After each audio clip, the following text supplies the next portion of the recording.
Welcome back to the Beehive.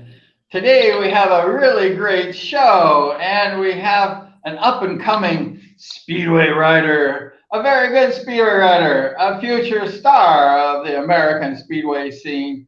And he placed third place in the 21 and under United States Championship about a month ago, and he got 11 points out of 15 points in last Saturday night's FIM AMA World Championship qualifier. He's an amazing talent, an amazing young rider, and we're very honored to have him here on the show today.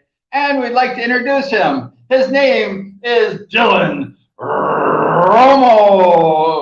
Hey, Dillon. There you are. How you doing, bro?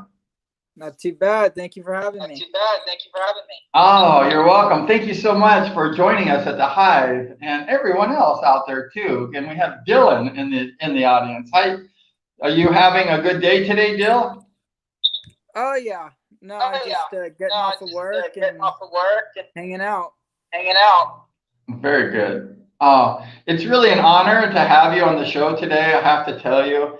And you rode really good last Saturday night. You were kicking some bungholio out there. And you got like 11 points. So I was really amazed. And your brother Max was very, very proud of you. And so he said that Dillon rode better than what his final result was, but you got 11 points. How do you feel about that amazing night of yours? Oh, I feel good. I think it was definitely an improvement from where we were. I mean, my last few meetings haven't really been the most ideal. We just got onto a new engine, the DTRs. So we've been really trying to work at trying to figure out setup, tuning, and all that stuff. So I think we took a big step in the right direction. Unfortunately, it wasn't really where I wanted to be exactly, but I think lap times and just overall performance was way better than any of my meetings this year out there. Oh, definitely, Dillon. You did great. I mean, think about it. You got 11 points and Max is 15. So, I mean, you were like 4 points or whatever it was, like 4 points or something from Max. So, I mean, that was really one of your best outings, really. And you and your brother had a pretty good outing too. So both of you guys had a really just awesome night. And that was really, I think, one of your best nights. And what do you're developing so fast and you're getting to be such a great rider. It's such a quick speed. What are you doing? What are you doing to develop yourself? Are you doing training or what are you doing? Yeah, so I mean, we do. I try to stay fit when I'm off the bike. You know, obviously, I work a full-time job, so I try to find time either after work or before work to work out. Going into the meeting, we make sure that my weight is at the right area. I mean, before I was walking around, I'd say at my heaviest 170. I got down to about 155 for the race.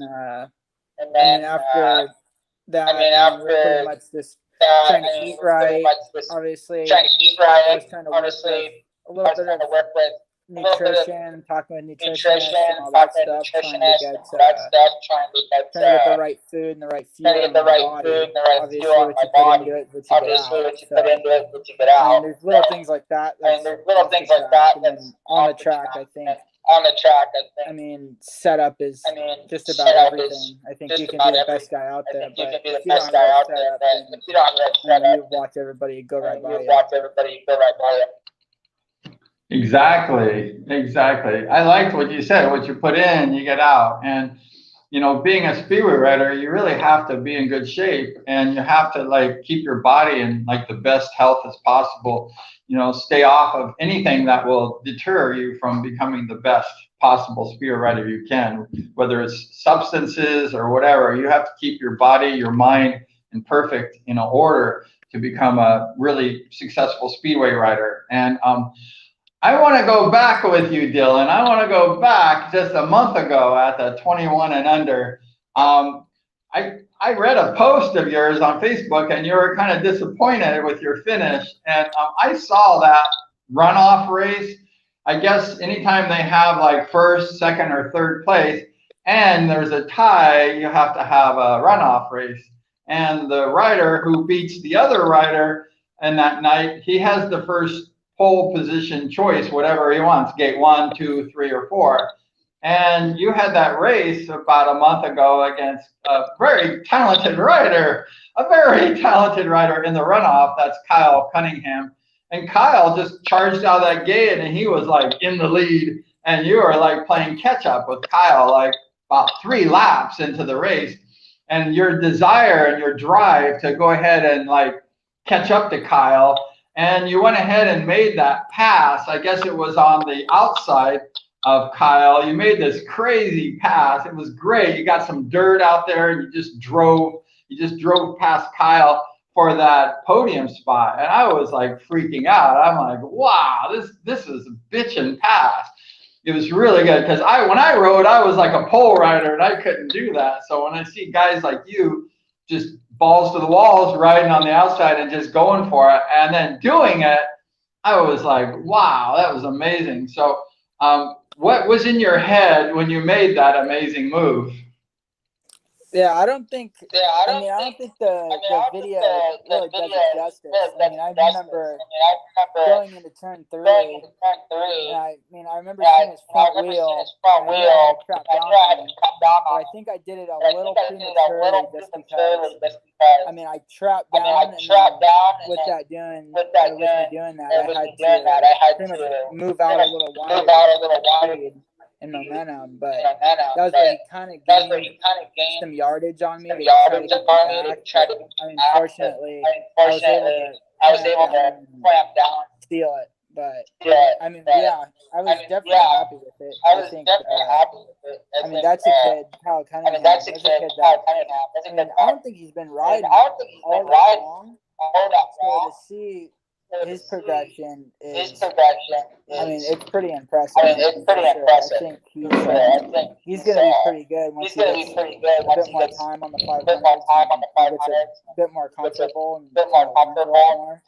I think just with, I mean, regarding my performance on obviously a Facebook post, I felt we've been chasing setup and trying to dial in the bike this whole year. So that was just another kind of thing that I thought I probably should have done better in. But considering of where I want to be, my goals are to be in the UK and race there full time. And the rider pool there is so much more diverse and so much more another level. It's to race there. You have to be on another level. So, I mean, I was definitely happy with it. I just feel as though I think I was capable of probably putting out a little bit better of a placement. That's okay. I mean, you did great. And I told you, anytime you get on the podium, you're doing good. So I know I was in a world qualifier back in 1978. Okay, that's old. I don't think you were born back then. And you weren't born in 78. And it was at my home track, and I ended up getting 4th place, and I was off the podium just by one rider. And to this day, I'm kind of pissed off at myself, like, why didn't you do it? I'm still mad, like, pull my hair out. And, I understand as a Speedway rider, you kind of like, you get pissed off at yourself if you don't like do as good as you think you can. So that's good. That's the heart of a champion. And, yeah, I mean, but, I was my home track, and I was like #1 in points at that track. And so like in my heart, I was expected to win. I was on the program cover of the world qualifier. I mean, it was my track, and I was like winning a lot during that season, #1 point getter. And I'm like, I'm going to win this. I don't care who's racing. We had Schwartz and Bast and Moran, or I don't think Moran was right in that race, but we had Denny Pyatt, rest in peace. He ended up winning that race. And Denny wasn't a good rider as much that season, but he came on that race and then he became really famous and really good. But I was just destroying Denny all year long, so I wasn't even thinking of Denny, winning that. But he went ahead and won that event, and that was really cool. So what are your goals? You want to go to England next year or what? Yeah, so I mean, my goal is to pretty much be based out of the UK and to get on a team there, build up a relationship with the club, how pretty much all the big names before me did. I mean, it's funny to see guys like, I mean, Billy Gennaro, he'll go, he still represents the team that he works for. So it's funny seeing that. But no, I think racing here, I think the track's a bit slick. I think that our rider pool just is a bit shy of what it needs to be to really become one of the best in the world. And I mean, I think simply said, we just don't have enough tracks. We're not on the bikes enough. It's hard enough to get out to a practice and test and all that. And especially with COVID, we've only raced roughly once a year. And without COVID, we race. I mean, if you're during the season, especially the industry, we only race once a week. Unless we go up to Auburn once a month. Once a month, season, we might get to race at Paris. So I think being over there, you can run a bike multiple times a week. And I mean, that's really, I think that's seat time. I think you getting comfortable, dialing in, and learning the setups, and learning how to ride different track conditions, whether it's grippy, slick, dry and grippy, it could be mucky and grippy, it could be a decent amount of dirt, and still be slick. So then, I mean, that's just that. I mean, this thing going into track materials, the kind of grip that's on it, weather conditions, humidity, things like that. Oh, yeah. You're totally right about the seat time. I mean, like as much seat time as you can get, the better you're going to get. And I remember when I was working up to D1, I was a D3 rider and went to D1 the next year. And the only reason why I went to D1 was because I had that seat time. I was able to practice every weekend, like practice, like hardcore seat time, and that got you really good. And so when you're talking about seat time and not having it now with the COVID thing, I totally understand what you're saying. And you need that seat time to develop your skills.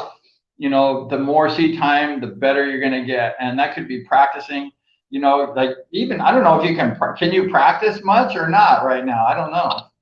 Not much. I mean, it's pretty rare, especially to be able to go out to a track and just practice. I think it's a scarce opportunity. So I mean, once it comes up, obviously, I think as many people that are able to take the opportunity to do it. Oh, that's a bummer. Because, that even just that practice time, if you could get on like your raunchy bike, or whatever, your backup bike, and then just go practice. I used to like go out all day and practice like 75% of my starts. Like just practice starts, like boom, practice starts, boom. And I was like, dude, you're practicing for the starts so much, but that's the important part of the race is the starts. And, to practice that starts over to gate 1, gate 2, gate 3, gate 4, and just practice, that stuff makes you good, right? Yeah, no, for sure. I mean, it's a lot easier to win the race from first right out of the gate. I think starts are definitely, I mean, I've done a lot of testing with starts, especially in practice. I tried different clutch plates, different strings, different combinations with the nut strings and cups, different combinations with the plates, different settings with the plates, more slack, less slack, things like that. So, I mean, all that testing with in practice, but I think you have to race to really practice the art of the gate to the first turn, especially because I mean that's a big head game. Being able to make the start on somebody, say you have a 2 and then 1 to make the gate, and then you barely have enough room to get over on them, but doing it anyway because you have that couple inches. I mean, I think it's discouraging, especially when you're trying to get over a guy on 1, and you got 2 other guys in 3 and 4 that are trying to get over on you. So, I mean, it's a matter of trapping him, then if need be, running wide. Or if you get trapped, then figuring out your options from there. So I think a big art of practice is racing as well. I mean, if you can race as often as you can, that's ideal. Exactly. I was talking to your brother Max, and I told him that the day after that event Saturday night, that the GP, they went ahead and issued out a newsletter, and congratulations to your brother and to Brock Nickel for their nice rides, and you were just right below that. So I suppose they're looking at you too, but they went ahead and I mentioned that I guess the Polish league, because of the COVID thing, they're limiting the travel, and they're saying that they're not able to take so many riders, and they don't want people flying all over like before. And so a lot of the riders that are riding on the Polish league, they have a limit. I don't know the whole story, but they have a limitation of how many riders can ride, and they don't let them go back to the British league or something like that. I don't know. But the GP series was saying that they're going to be looking for riders this next season, and they're going to be needing in, let's say, the British league especially. I guess a lot of the Polish league is a pretty good league, and there's some good riders that go over there. And but anyways, I guess the GP is like saying, hey, you guys in America, we like you, and we're going to be looking for new talent, because the pool is going to be saturated with a lot of these guys. They're going to be riding, I guess, in Poland or something. And so they're going to be needing a lot of riders. And we know the American history, especially in the early 80s and the mid 80s. And in England, they really like Americans over there. And Americans really, have been pretty popular. So that's really good. And I want to ask you this question. If you and Max go over, now Max is kind of like, he's waiting for a good offer, and, he's waiting for their good situation. And, which is really smart. Max really talked like he knew what he was doing. And maybe after the first of the year, some of the race promoters are going to start making their moves, and things will start happening after the beginning of next year. But how would you feel? Would you like to be on the same race team as your brother Max if you guys went over together? Would that be cool, or how would you feel about that? Yeah, that'd be pretty sweet. I mean, I think a big thing with going over there as an American is, you don't really know a lot of people, so you're really out of your element. So I think it would definitely help to have a familiar face, let alone my brother. So, I think that'd be a cool thing. But I mean, there's so many teams, and regarding that, I believe that it was in their top league that they're not allowing riders to race different. I guess racing different leagues, so I believe that they can't fly back and forth to Poland, or back and forth to the UK to Poland. And I mean, I think it does have COVID a bit. Also, I guess you gotta look at it from Polish team manager's position. They got a good guy that's racing in Poland. They got title on the line. They don't want him to go fly back to the UK, race in a different league, and then get hurt. And now they can't hold up their contract to be in Poland to race the that they're required to. So I mean, it's unfortunate, especially because that's how a lot of guys make their money, is racing in multiple leagues. So I think that's definitely puts a burden on them, but that also opens up a lot of doors for guys like us that are trying to go over, because I think that leaves UK needing riders. But so, no, I think you're going to do really good if you get over there. I think you're going to really kick some butt, and you're going to, hopefully, it'd be cool if you and Max can like land on the same team, and then you can also have a support, you know, because Max had experience going over the pond and racing, and he's kind of a little bit of a seasoned rider now, you know, because of his past experience. And I'm sure that experience is going to help him a lot. And if you were to be able to be closer to him, then some of that could be rubbed off on you without having to go through some of the difficulties that he went through. He went through a lot of difficulties over in Scotland or wherever he was at. So, you know, that's really cool. And if you get on the same team or not, you know, in 1936, the Milton brothers went over and they didn't race on the same team. They raced on different teams. I think Courtney was racing in Hackney, and then Jack was racing, I don't know, Wimbledon or something. I'm not sure. But, you know, they went over. They weren't together. You know, they went out over to race Speedway. They didn't care. You know, they just wanted to race. And a year later, they were world champions. You know, you had Jack on the podium, and then you had Lammy Lamarocks. Jack was from Pasadena. Lammy Lamarrock was from Pasadena. And Cordy Milne was from Pasadena, and they're all from Pasadena in the 1937 World Final. How would you like that if you, your brother, and maybe another guy from America was on the podium someday in the GP series? Would you like that one? Yeah, I think that's the dream. Hopefully, I'm on the top step of the podium. But no, I think that'd be sweet. I think that's really the goal for American Speedway, is to get us back to that level. We can do it, and we can do it. You know, Americans have a lot of pride, and we have a lot of talent, and there's no doubt, you know, that we can do that. You know, as far as the younger riders coming up, and you know, there's just no doubt.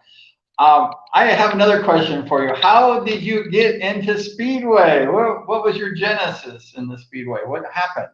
So we started out riding motocross. We grew up. I've been on a motocross bike since I was around 5 years old. And then around, I was about 10 or 11, something like that. I had gotten on we were out at Paris, the motocross track, and they had a Speedway track. It was the older track that was there. I believe it was set up a little bit differently. Yeah, we were riding motocross. Saw the flat track, and we were going over there to check it out, and ended up meeting the Ramirez, Sam Ramirez, and them. And chatting up with them for a little bit. They asked if we wanted to try it. So we did, and then I mean, I think me and Matt probably both took a pretty well liking to it. So we ended up coming back, trying it again. Eventually, I believe we ended up getting some studio bikes. I think we decided, you know, we didn't have this money, so my dad kind of had to make a choice. And he sat us down and he asked, like, you guys want to ride motocross, or you guys want to pursue this? And I think at the time we were both got the bug of Speedway, so we decided to ride Speedway. And ended up just getting some junior bikes, and then pretty much raced whenever we could until we progressed on 250s, and then I claimed a couple under 16 titles. I got the Silver Cup, the 216s. So then after that, I was kind of like, got the taste of accomplishment. So that kind of carried over into the D1, where I moved on to the 500s, 2015. And almost immediately, I think it was immediately winning D1. You guys were good. I met you and Max when you guys were like 12 years old or something. You guys were like ripping it up over in Victorville, and you guys were awesome. Did you like riding at the Victorville track over there, Steve Evans track? Did you like it? Yeah, that track was sweet. Honestly, I like how there's the dirt line and the banking. I mean, it's a short track, but the banking makes it run so much faster than. I mean, I think probably on Victorville, we got going pretty close to the speeds that we do at Paris. And Paris is, I mean, I would say it not doubles it, but it's definitely bigger. So I like that track because it's not a track that you can really ride. You have to attack it and race it. Yeah. Which is, I think, ideal for a Speedway racer. No, you're right. That track is crazy, and it's tacky, and it's banked. It has a little bank on it. Do you remember that? A little bank at Victorville? And it was crazy. When I first rode it, I told Steve, I'm like, Steve, I don't want to ride this track because I like a smooth, like Costa Mesa surface, and that was not a smooth Costa Mesa surface. And you just, you had to attack that track. You had to like ride it hard and like, I'm going to get you, you had to ride it like that and fast, it's fast track. So that was crazy. I think Max did too. Honestly, I think it's a track that, I think Costa Mesa is cool, but it's so slick and so smooth that it makes passing such a headache if you don't make it. And the size doesn't help it at all. But in Victorville, I think is kind of more of a track where if you don't make the start, I think you have more options for try to go around them, or you can square up, cut back, and I think there's just a bit more racing lines.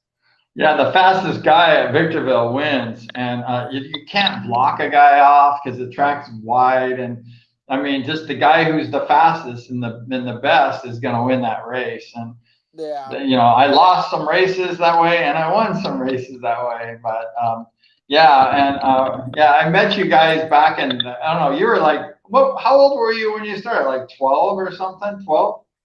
Yeah, I believe I was about 10 or 11. Something like that. Wow. So I've been racing for about 10 or 11 years now. So it had to have been back in 2010, 2011. So, I think it was about 11. So you're 11 when you first started riding the juniors. You were a really little guy. Max was, I think, a little bit taller than you. I can't remember. And you're just a little bit smaller. And you guys are just like crazy guys. You guys are like insane. I went over there and I met you and Max the first time, and Steve Evans did my only race night in my name. It was called the Bumblebee 5 night. It was 5 years ago at that time that I made the D1 main event, and then we made a night because I made the D1 main event. So that was kind of fun. I was like, I couldn't believe it. I'm like, Steve, you're honoring me on a race night? I like that guy. So Steve Evans was cool. I mean, I'm not that good of a rider, and then to Steve make a night for me, that was pretty cool. So thank you, Steve, for that. I have a question for you, Dale. How did you get the name Pickle? Like, where did that come from? So that was from when I was just born. I was originally named Blake. But I came home from the hospital. I was right around when the Rugrats were big, the cartoon. And my siblings, they all watched it. I looked like the little baby that was on the Rugrats. And I was like the fan of Dill Pickles. So that was pretty much like, that's what they called me, was Dill Pickles. When I was a young So eventually my mom ended up, everybody called me that, so my mom ended up taking me back to the hospital, changing my name to Dillon, the Dill Pickle. So, and what's funny about that is they told me that my mom went back and got it changed. He had told me that my name was changed to Dillon, and then me and my brother and my dad all had the name John, and I said last name Ruml. Well, I went to go get my license when I was about 17 or 18, and I had to go to the county of records or whatever it is to get my birth certificate. I go to do that, and I'm looking on my birth certificate, and it says my real name's Blake. I'm sitting there like, huh? My mom always told me my middle name was John. So I'm looking at, I wrote Dillon John Ruml on almost every document. Almost every document. Dillon Blake Ruml.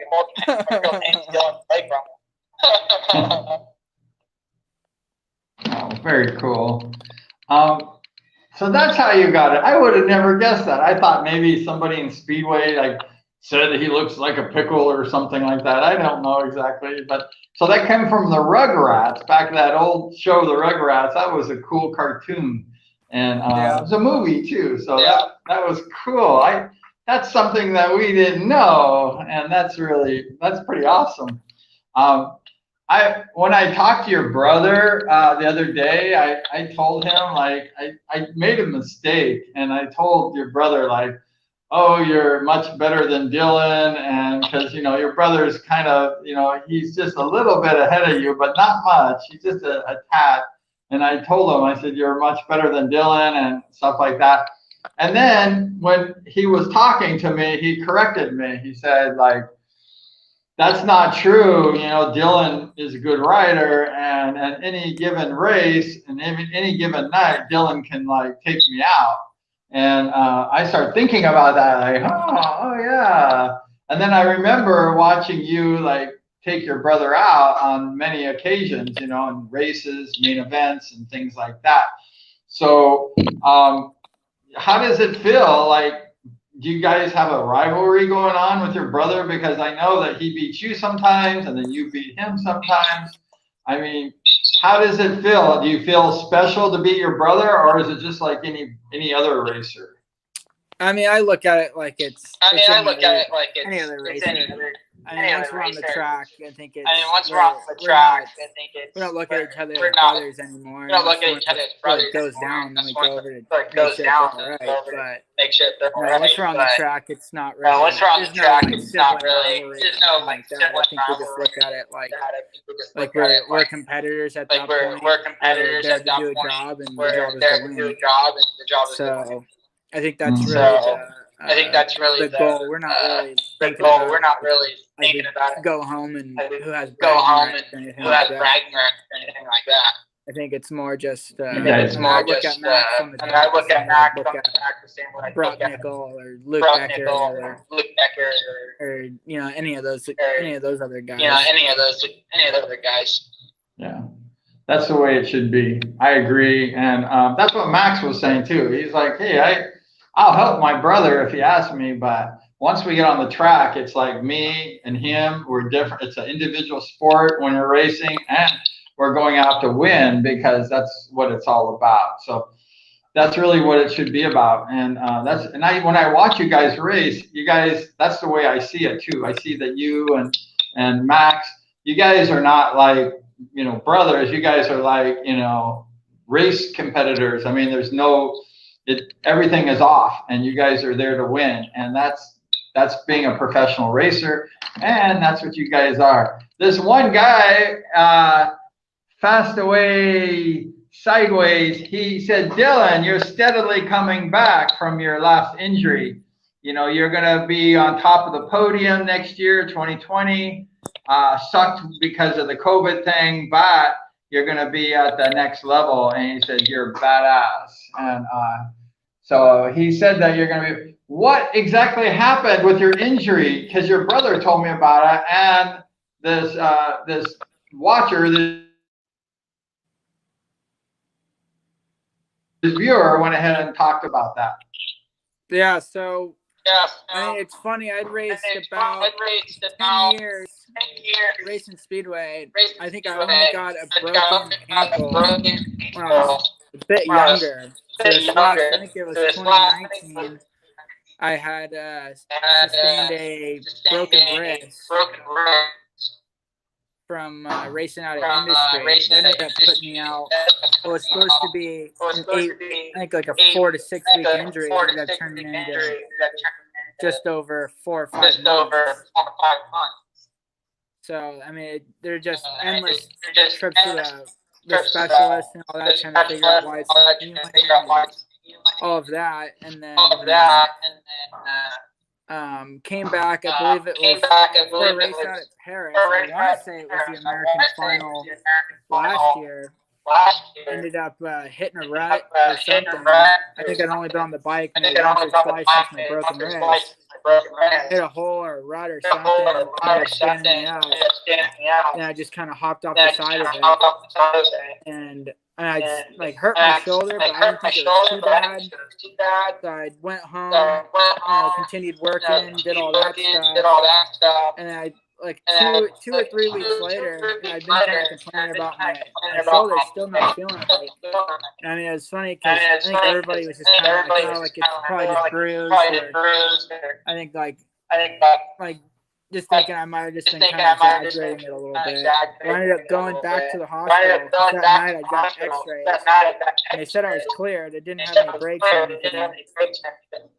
So then fast forward to about 3 or 4 weeks later, I ended up going back. Shoulder just still wasn't really right. And they ended up taking x-rays again. And turns out the doctor the doctor at the ER that took my x-rays originally had missed that I fractured my shoulder. So wow. Yeah, then I got put me out for another 4 or 6 weeks, something like that. Wasn't able to race like a gumball or anything like that. And I mean, I think I probably could have, but the last thing I wanted at that point was to go race again and having some minor get off or something like that, and it breaking completely, or just something that'll keep me off the bike even longer. So I'll have to just sit out and let it heal. But yeah, it was just it was a series of injuries that plagued me for that year. That I think it turned out being. I mean, I hadn't been on the bike in total for about just shy of a year.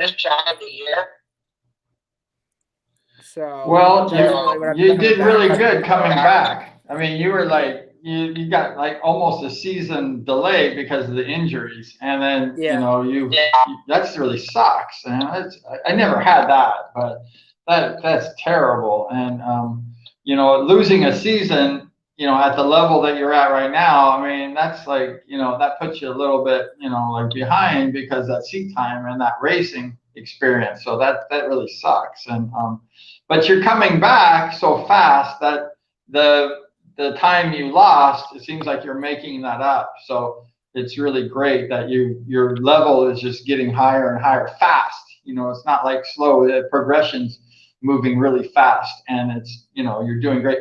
I have a question for you, Dillon. Number 3 is one of my favorite numbers. Like I like number 3. I like my number 77, but I like that one too. I like 77. But one of my favorite numbers, like when growing up, was number 3. I like number 3. And you had like famous riders like Gene Woods riding number 3. He was 91, and then he went to 3. And then you had like Gary Gorgeous Hicks was number 3. So you have like pretty much these legends of Speedway. They raced with a number 3. And I believe you're number 3, right? You're number 3? Yeah. And I think how did you pick that number? So I mean, I think I was originally 111. I'd gotten that number just from. I think we were out at the track and I needed to pick a number, and we didn't have like bibs or anything like that. So I think what we did was we got duct tape and we just put 3 lines of duct tape and said it was number 111. So I ended up having that number, and then I thought once I got on the 500s, it'd be cool to transition the 3-digit 111 to 3. So I thought that would be a cool deal. And then, I mean, the plus side of that, too, is, I mean, Brock Nickel. So you added 1 plus 1 plus 1, so that was your number 3 from 111? Yeah. I mean, a plus side of that, too, is that my buddy that races Brock Nickel and Max. Brock's 4, Max is 5. You guys are too funny. You and Max are pretty funny. Like, I would have never guessed. I would never guess that story, and I would never guess Max's story, like how he picked number 5. I mean, it's really funny because you guys, didn't know a lot of the Speedway history and stuff, so you guys are just picking numbers like, I had 1 plus 1 plus 1, so I'm number 3, and Max is being told like, that was Brad Oxley's number, and then Max went ahead and said, oh, very cool. And then, so you guys pick numbers really, I mean, I never would have guessed that in a million years. I would have never guessed that. So that's totally cool. And so you're working a job and you're like in a paint shop or body shop and you're just like doing lots of prep work and stuff. Is that what you're doing now for work? Yeah, for the most part. I mean, I'll do prep work when the painters need it. Kind of doing schooling and stuff like that to pick up a trade. Obviously, Speedway doesn't last forever, so to have a skill that's previous to your race season or your racing career, I think is ideal just in case. Once the racing's all wrapped up and all that, I think it'd be a good thing to have to go to. It's something that I like, and I don't mind it. Obviously, I don't want to do it forever, but it's something that I think is cool just because, especially as a painter, you get to see a job come in, you work on it, do what you need to, and then you get to see the finished product go out. So I think that's a cool part about it. But yeah, no, I work full time at the shop. And if I'm not doing that, I'm picking up a broom and sweeping. Oh, that's cool. That's really cool. And anytime I see people, especially young guys, working hard like that, I really like tip my hat to them, and I think that's really cool. And looking back in the Speedway history, a lot of the great riders worked extra jobs before they became famous. And I always remember the story. Cordy Milne, number 7. And he went ahead and worked. He was like 15 or 16 years old. And he worked as like a delivery boy or what was it called? Messenger boy for the Western Union way before the internet. And he went ahead and he worked when he was like 15 years old, and then he went ahead and saved his money and learned it. That was his trade, a delivery boy. I bet he was faster than the internet, Cordy Milne. I bet he was like really fast. He was like faster than the lightning and the internet. Cordy Milne, delivering that Western Union message. So that was funny. But and then he became famous because he went ahead with his brother Jack over to England, and then they start racing in the British League, and then they started taking it from there. But these guys worked hard, when they were like 15, when they were younger, and then they just worked hard to get to their goals, and also, like you say, developing skills and stuff like that.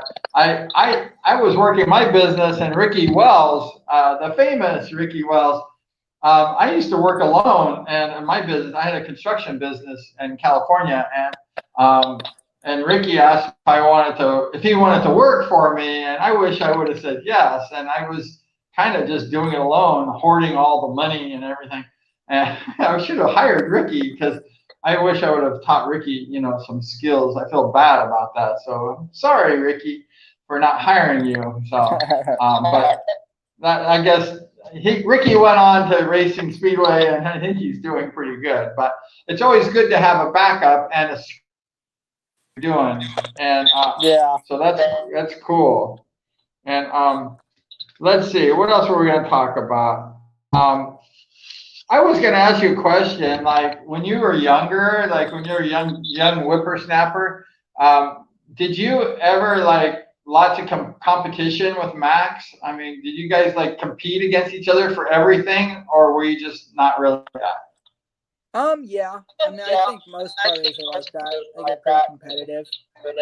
Obviously, I mean, I think, yeah, we were definitely always in competition, really no matter what it was. I mean, at home wrestling or playing basketball or riding motorbikes or, I mean, racing Speedway was kind of like the only thing where when we raced against each other, we weren't really competitive because we were brothers. We were competitive just because, I mean, I think, I mean, you know what they say, like, good riders like to win, but the best hate to lose. So I think that's really kind of like where we really get it from. We really don't like losing to each other, for sure. But, yeah, I mean, we were always competitive, for sure. You were competitive, everything. Because it reminds me when I was like a few years ago, I had these like young kids, and we'd go to Hawaii on vacation. You know, I used to like Hawaii, and I'm living like on an island like Hawaii now, but we used to go to Hawaii a lot, and then we used to go in this hotel with the elevators, and then every time we go in the hotel, the kids would like run and they would fight over who's pushing the button to go to our floor. And they're like racing to the thing and pushing the button and punching each other like, I want to push that button. No, I want to push that button. And they're like fighting. So I kind of picture you and Max like that, like fighting to push the button. Who's going to push the button first, Dillon or Max? And they're and stuff. Was that kind of the way you guys were? Because I saw that and I pictured you guys like that. Yeah. I think probably at times it just kind of depended what it was. I mean, no matter what, I think we both looked at it the same. Like if I'd see Max do something, I'd always think, well, I could probably do it better. I think it was like that vice versa. So I think, yeah, we were definitely always competitive about really anything that we really did.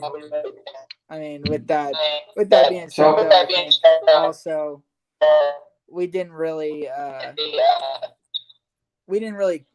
care too much really about that. Like it was always like kind of more feeding off each other. Like I think that's how we progress pretty quick in a lot of things. We'd pick something up, and one of us, obviously somebody has to be better. So then, I mean, say I was better at something, Max would see that, and then he'd have to double down on whatever he's doing to try to progress to beat me at it. So, and yeah, rivalry definitely was a real thing, but I think in the long run, it probably benefited us more than anything.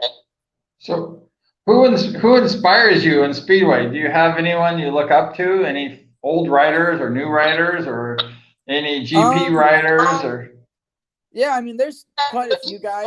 I think a lot of the older names come to mind when I think about it. I think guys like like Kelly Moran. You see old videos of that dude with his natural talent on the bike. It's something that I think is like it's pretty rare. And then you got guys that are present day like Darcy Ward. That dude was an animal on a bike. And the things that he could do racing in the UK and some of the matches that they'd have was just unbelievable, especially at such a young age. But I mean, there's guys obviously like Greg Hancock. I think anybody in Speedway, if they could do what he did, or do half of what he did, would be proven to have gone in the right direction, proven to be successful. But yeah, I mean, I think those guys are definitely who inspire me for sure. I think whenever we see them do it, especially somebody like Greg, where he's an American that went over and made it happen, it makes it more seem attainable for kids like us trying to go over and do it. So I was going to ask you, Dillon, what do you do on race day? Do you have like a certain food you eat, or do you what do you do? Do you go to your girlfriend's house, or what do you do? Do you have a girlfriend? Do you have a girlfriend? Yeah. No? Yeah? Oh, Yeah. very good. Very cool. No, I don't really do anything too crazy. I think for during the season, I think we keep it pretty simple. I try to eat healthy as much as I can. I mean, I do most of my dieting or anything like that prior to the race days, or especially big meetings, to make sure that we're down to the ideal weight and all that. I don't do nothing too crazy. I try, especially on race day, I think all the work has been put in. So what I do is pretty much just try to just relax as much as possible, get in the right mindset for the meeting. I think if you start going off that too much and you start doing stuff that's like extra special or can eat super healthy or something like that, you're not in the mind state to where you were when you practiced or the races prior to it. So I think just being consistent with what you do is probably the best thing that you could do. So I mean, I don't have any pre-race rituals or anything like that. Very good. I was going to ask you, like, a lot of the young riders, they go ahead and they like talk about like what they want to do as far as like the Speedway, and they talk about like their future plans, their future goals and desires. And there I am. Hey, there's a Moby. And you went ahead and you told everyone that you want to go ahead and race in England, and you're promoting like you want to go ahead and race over the pond. So that's really cool. And a lot of guys your age, they're shy, they don't want to like talk about it and stuff. And you're like, hey, I'm going to go racing over the pond. And that confidence really, is good that you have. And you have a lot of confidence. You're a quiet guy kind of, but then you have a lot of confidence in yourself. And I remember when I was hiring people, like when I had some businesses in the past, and the people who came up to me and said, Brian, I'm going to work for you. I'm going to be like employee of yours. And I went ahead and hired those people because they went ahead and they showed me that they were serious about the job and they wanted that job. And I see you the same way. Like you went ahead and you want to go ahead and you want to race and you want to tell people like, hey, I'm going to be racing the Speedway. And that's really cool. And we're trying to get you on the cam here. And let's see if we can get you on the cam right here. And so anyways, do you have anything to say about that as far as you telling everyone you want to go ahead and race overseas?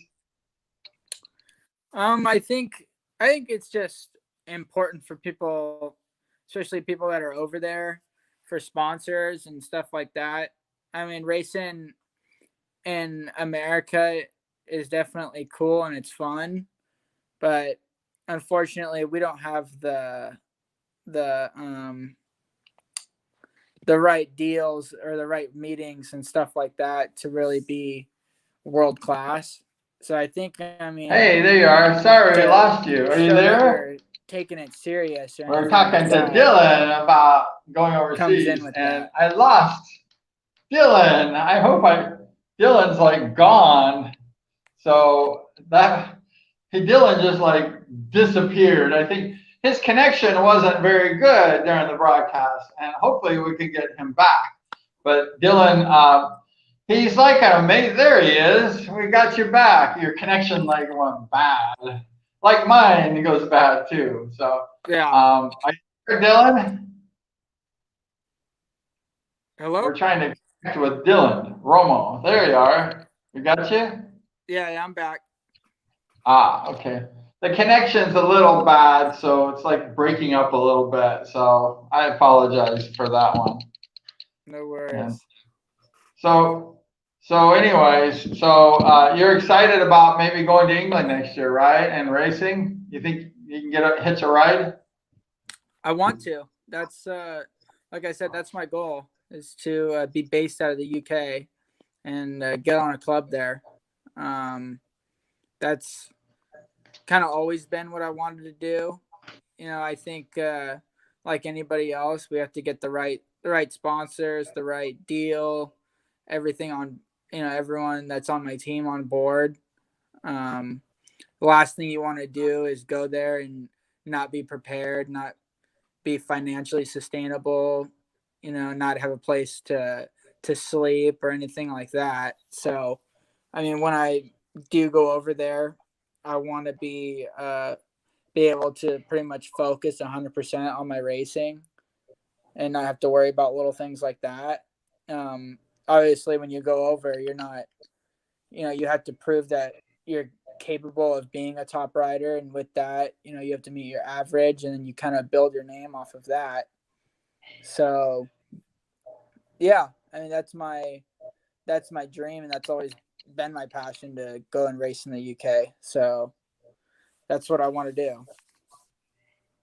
Oh, you can do it, if you have that dream. And so, as long as you sign a contract that you can have a little bit of enough money that you can not have to worry about anything else, you're going to be doing well. And, you can have, a good team behind you. Who's your sponsors now?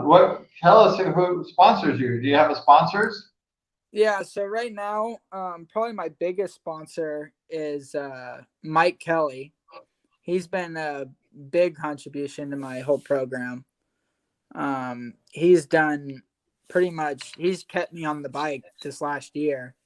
I got asterisk knee braces, and they gave me a set of knee braces to make sure that I'm safe and all that. So they helped a ton with that, and they're probably top of the line knee braces. That's ideal.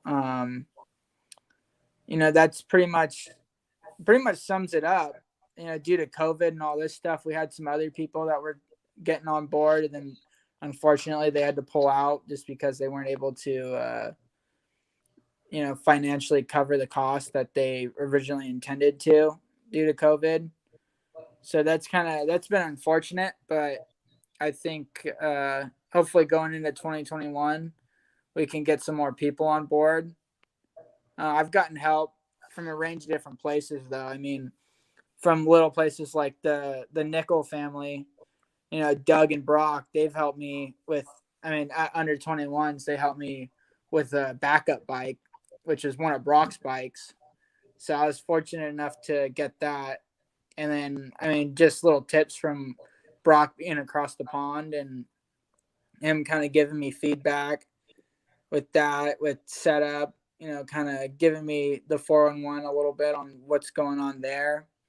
And then kind of giving me tips and tricks on what he learns there. So that's a ton of help, especially with racing here. So that's been super cool. But yeah, I think that sums it up with really sponsors. Like I said, I think we're looking to try to get a lot more people on board. I think it's pretty difficult to financially, you know, do your racing career by yourself and all that. So, but big thank you to Mike Kelly. He's been the man behind the curtain when it comes to sponsors for me. Well, your brother Max said that your talent is like off the charts. I mean, your talent is like way, he Max probably.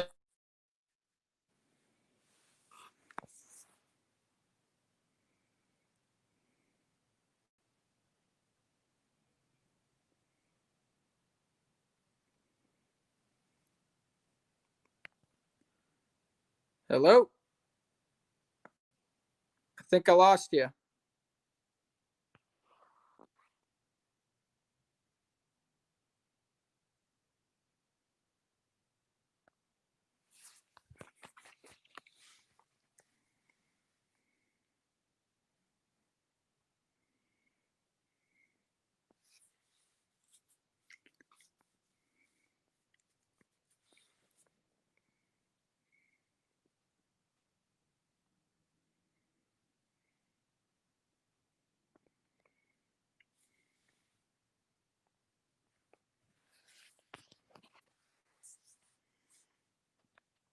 Uh-oh.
Hello? Hey, we lost everybody. Are you there? Okay, I think now you're back. Sorry about that, bro. Sorry about that. And so You're good. I hope I got you, right? You can hear me?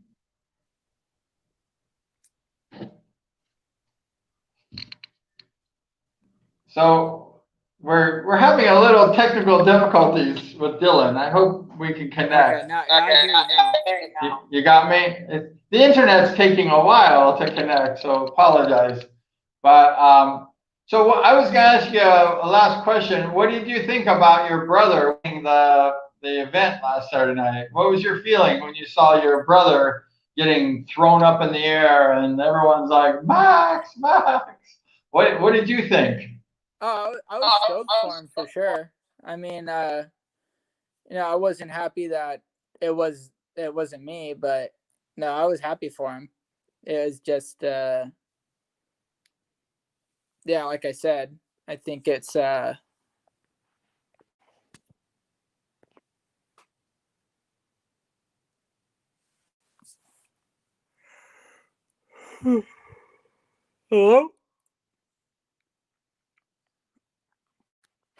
I think I lost you again. Uh-oh. Hello?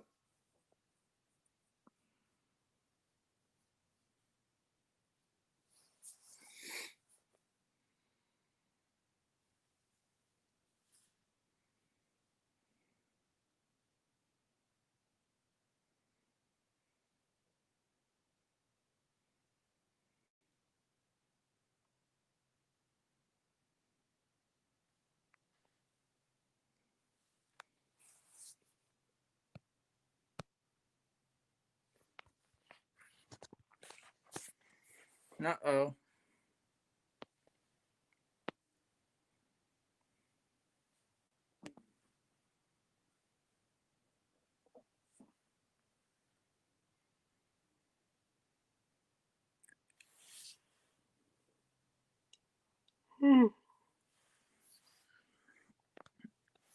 Hello?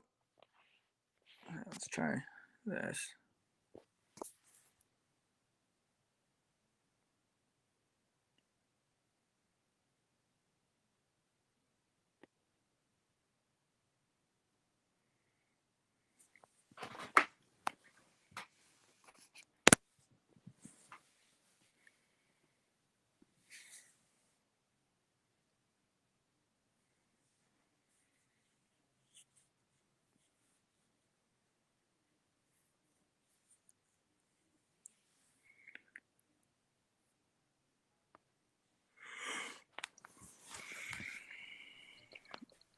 There you are. You got me? Okay, I hear you. Okay. Well, we want to thank. Go ahead. Yeah, it's still a little cut out.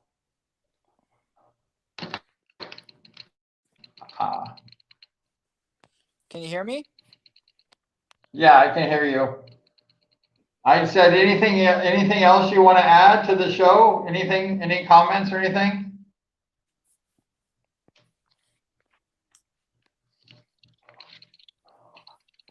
Hold on. The sound's all muzzled. There you are. Are you there? Okay. Yeah, I think we're back. Oh, okay. Very good. Anything you might want to add to your racing or anything that we didn't talk about? No, I mean, if that's good with you, it's good with me. I think we covered pretty much a lot of stuff, unless there's anything else you are curious of. Very cool. Well, I know that you and Max are going to do well wherever you ride, whether it's the United States or whether it's England. It doesn't matter. You guys will be tearing it up, you know, wherever you are. And I hope you get your dreams and your goals. And, you know, you guys do a great job because, you know, we had the Moran brothers, and then we had the Milne brothers, and we had the Bass brothers, and now we have the Ruml brothers. We have Dillon and Max. So Thank you. we're looking. We have some good brother history here in the American Speedway, and you guys going to be another one if you guys, whatever you do, you know, you guys are going to have success. Thank you. So. Yeah, we're really proud of you, Dillon, and we're proud of your brother also for all your successes. And we wish you nothing but the best in the future because we know you guys you have the hearts of champions. You guys, when you put on your uniform and put on your helmet, you get on your race faces and you're all serious and you want success.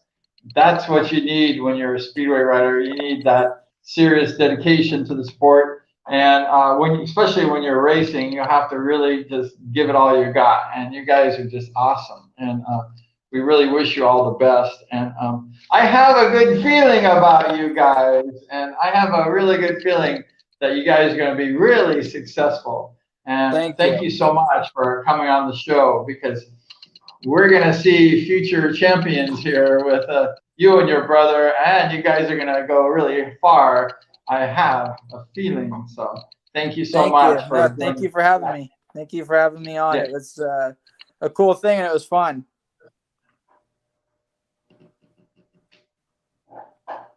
Yeah, thank you, Dill. Thank you so much. And we want to thank you for coming on the show. And if you want to sponsor a good writer, you can sponsor Dillon Ruml, and Dillon will go ahead and show you like how good a writer he really is. And he's already showed you how good a writer he is, so he doesn't really need to do that. But he continues to improve. Dillon has a big high ceiling. He's not even there yet. And that's one cool thing about you, Dillon, is that your level of ability is growing. You know, it's like, ooh. And by the FIM last week, you showed the world that, you know, you're up and coming rising star with 11 points. And I would be really proud if I was you because that's pretty good accomplishment with the field that you had. You had all these great riders and you went ahead and you're at the top. So that's amazing. So thank you so much. And I hope you do well. And I hope you enjoyed the show tonight with Dillon Ruml. And thanks, Dillon, for joining the show, for being at the Beehive. And we really appreciate you joining us. And I'm sorry about your camera was a little frozen, but we tried our best, right? And hopefully we get some race promoters and some sponsors and people who really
Hello?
Sorry about that. We were lost again. So we want to go ahead and thank Dillon Ruml for joining the show. And we want to thank you for staying with us. We got lost and everything like that. So we'll go ahead and we want to wish the Romos a Merry Christmas, Happy New Year, a good year in 2021. And we want to go ahead and congratulate Dillon for his great writing.